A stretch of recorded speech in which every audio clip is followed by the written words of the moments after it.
All right, I wasn't really expecting to make a Suicide Squad video today, but it seems like some conversation has been stirred up in the community, so I figured I'd weigh in and give my thoughts on it. For any of you guys who missed it, Paul Tassi put in an article today, basically kind of giving his thoughts on the year for Suicide Squad. Now, Paul Tassi has always stood firm that the year of content that people talk about and they talked about is up for debate whether we'll get it or not. He kind of leans towards the side that we're probably not going to get it, and he gives out his reasons, and I'm not going to dispute the reasons because what he's basically alluding to is that Suicide Squad isn't in a good space, and I would actually agree with that. I agree that there are so many issues with Suicide Squad. I would agree that they probably have bled players on all three platforms, Steam being the most noticeable, and I would agree that there is a long uphill climb for them to get back into the saddle here. I don't dispute any of that, but I think there's always going to be a case that there is a chance that this game could actually turn it around. Now, it's going to be a little bit of copium here, and you guys are free to call me out on that. But I do think that when you have a game with established IP, with an established roster of characters, with a lot hinging on it, that there is some sort of stake in there to kind of develop the game and kind of turn it around. Now, of course, we'll all point to many different cases where this has happened with many different games, but we'll also point to a lot of the cases where this hasn't happened, where they will cut their losses short and they will just say this isn't worth developing anymore. That has happened. And more often than not, what really does happen? They give up. They say this isn't worth it. They cut their losses because they don't want to bleed hundreds of thousands to millions of dollars.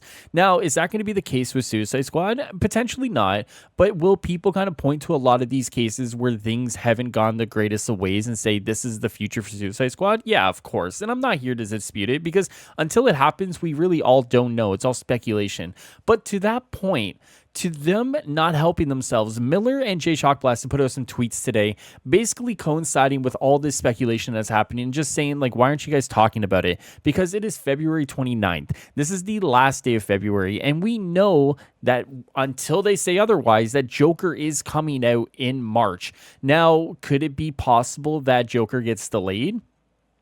Yeah, I mean, it is possible. Would that be another kind of X in the long list of X's that this game already has on their ledger? Yeah, it would. And I think what's happened is that Suicide Squad had a pretty good alpha, right? Remember that alpha? Everyone had fun. It was great. And when they lifted the NDA on that alpha, people had so many good things to say about it, right? And then we fast forward to the launch and things are happening. People are mad about the game. People are mad about Batman. People are mad about the Justice League, right? And I think that actually did a great deal of damage to the reputation of the game. And then the game came out and had technical issue after technical issue, and players haven't been able to play, and the multiplayer hasn't been great, and all these technical issues have caused a cascading effect on the game, some of which they've been able to fix, some of which they still haven't fixed, and because of that, there's been this cascading effect to the game, the reputation, things that have happened, and I think players are just at that point where if you bought the game, you're just waiting for Joker, and if you haven't bought the game, you're kind of just waiting to see what happens. But both of those things aren't great because you want players to continuously play the game and buy the game and get invested in the game. And right now, it seems like people aren't really invested in the game. And when you have the opportunity to kind of say something about it, to get people back in, to kind of reel them in and get them invested, you're not really doing that. Now, it's kind of a catch-22 because right now, there are still people who can't play the game. People who are still having issues since January 30th. So what do you do in that case? Do you kind of go calm silent and just try to fix out the issues? And once you fix the issues, then start your marketing machine? Or do you start your marketing machine and then the people who still can't play the game feel left out? I don't know if there's a right answer there. At some point, you kind of have to keep communication open and just tell people that, yeah, we're still working on this and reassure people that we are going to get the issues fixed.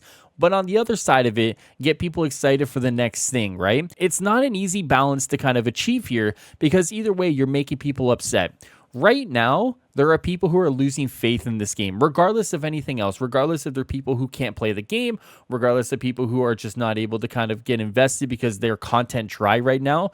Some people just don't want to play the same 3 incursion levels. I get that. Right now, the game is kind of in this death spiral, and I don't know what's going to take for them to get out of it.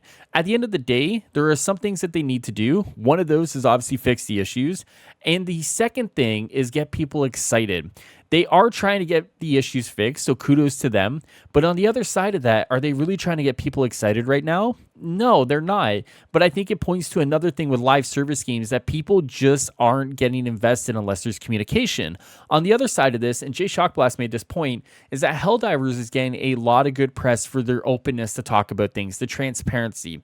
Now, to that point, though, obviously, when you look at Arrowhead Game Studios, they're not locked behind Warner Brothers and the bureaucracy that goes on there. And I think that definitely does play a role in the things that they're doing and the things that they say. But at some point, you kind of just have to let them loose and say, here's what's coming. Because otherwise, you kind of get into this negative feedback loop, which is what we're experiencing right now, where people are just beating up on themselves, beating up on each other, and beating up on the game. And it does nothing for no one. And I keep saying that. Everything that is seemingly happening with this game, it does nothing for no one. And we just keep repeating this cycle. I don't know how many times I have to say this or how many times we have to learn this, because every time I get invested in a live service game, it seems like radio silence and comm issues are just apparent throughout the industry. Now, once again, to be fair, it seems like the live service games that I pick always have the technical issues that require months and months of fixes, but it always comes back down to, why are you leaving people in silence? Why are you leaving people in the dark? And it's just one of those things where it's always something happening and it's always something not being communicated. And it's always the players that are at the end of the stick going, what is going on? I don't necessarily know because I'm not a part of those meetings, but from a consumer side, from a player side, from a community side, I don't know if leaving people in the dark when your game already has a reputation problem, when it already has a technical problem, when it already has so many problems, is the right move. I think what they've done so far in that providing people with those weekly blogs that say, hey, here's what's coming, here's what we're doing, here's everything that you have to say, and that's great. I'm not going to dispute that. I'm going to say that, yes, weekly blogs are great. The problem is, though, is that weekly blogs also have to be used as a little bit of a marketing machine, right? So last week, they could have said, hey, this is what we have coming up. This is what's going on. Now, more than likely, what's going to happen is that tomorrow's blog is probably going to say something to say, hey, here's what we got coming up in terms of our marketing. Expect a trailer here, expect something there, a stream or some sponsored stuff. I'm sure there's stuff coming, right? But I think what's happening is that people are a little bit impatient. And I think a little bit of it is the community wants the reputation of this game to kind of turn around, right? No one wants to be the guy on social media saying, hey, Suicide Squad's kind of fun, because what you're doing is you're opening yourself up to a bunch of people to come attack you. I think people want to believe in this game. And I think people want to have fun with this game. But there's a whole race of hurdles between them right now at the end of that where they want to be. And I think it's one of those things where they can only cross so many hurdles without Warner Brothers and Rocksteady helping them along the way. One of the things I will say, though, with regards to the content that is coming or maybe not coming, is that Rocksteady is still hiring. They are still looking for people. Now, who's to say that's for Suicide Squad? Who's to say that's not for another project? I don't know, but I can't imagine it's a bad thing that they're hiring right now in the midst of all this uncertainty with the gaming industry and firings and layoffs and the rest of it. So I will hold the belief that there is still a year of content coming, but I don't blame people for thinking that the death is near for this game. They haven't done themselves any favors. They haven't done a great job at launching the game, and a lot of that can be unexpected when it comes to the mass technical issues. But obviously, I think what's happened is that a lot of people have just taken the reputation for what the game is based on what people have said without actually trying the game for themselves. And I've said before that gaming is expensive. When you have to pay $70, $80, $90, $100, depending on where you are, sometimes it's just easier to watch a game for a while and see if it's worth investing into. And right now, I think the argument can be made that Suicide Squad maybe isn't worth investing into right now. And I think there's a lot weighing on the next couple of weeks, if not the next couple of months, and seeing where things go. Obviously, right now, it's a definite kind of interesting situation for people. I think there's a lot of people on both sides who are waiting. I've seen comments saying they're just waiting for the death of the game. I've seen people on Twitter who are involved with the game just being like, what's next? What's coming? And then you have the third group just being like, I wish I could even just fucking play the game. And I think right now we're just at a wait and see approach. There's so many competing forces with this game, more so than I think Marvel's Avengers, and it's really interesting to see. I'm just going to wait, and I'm going to go back and play Dragon Ball The Breakers because obviously the new season just came out, but obviously I've always said that it seems like the mastery fix that they have awaiting for release is probably going to coincide with their Season 1 launch. When is that Season 1 launch? I could say it's next week. We don't know. Honestly, with the way it's happening, it'll probably be when I'm in Florida and I won't even get to play it. So with that being said, that's all I got to say today. It seems like it's a really interesting time. It seems like people are very upsetty spaghetti, and we'll just have to wait and see how it goes. But as always, guys, thank you so much for checking out the video and hanging out on the channel today. Lots of videos going out, lots of different topics. But as always, if you want to support the channel, make sure you subscribe to it. Make sure you like the video. Leave a nice little comment, and I'll see you guys next time. As always, enjoy the rest of your day and night. Take care of yourselves. Later, guys.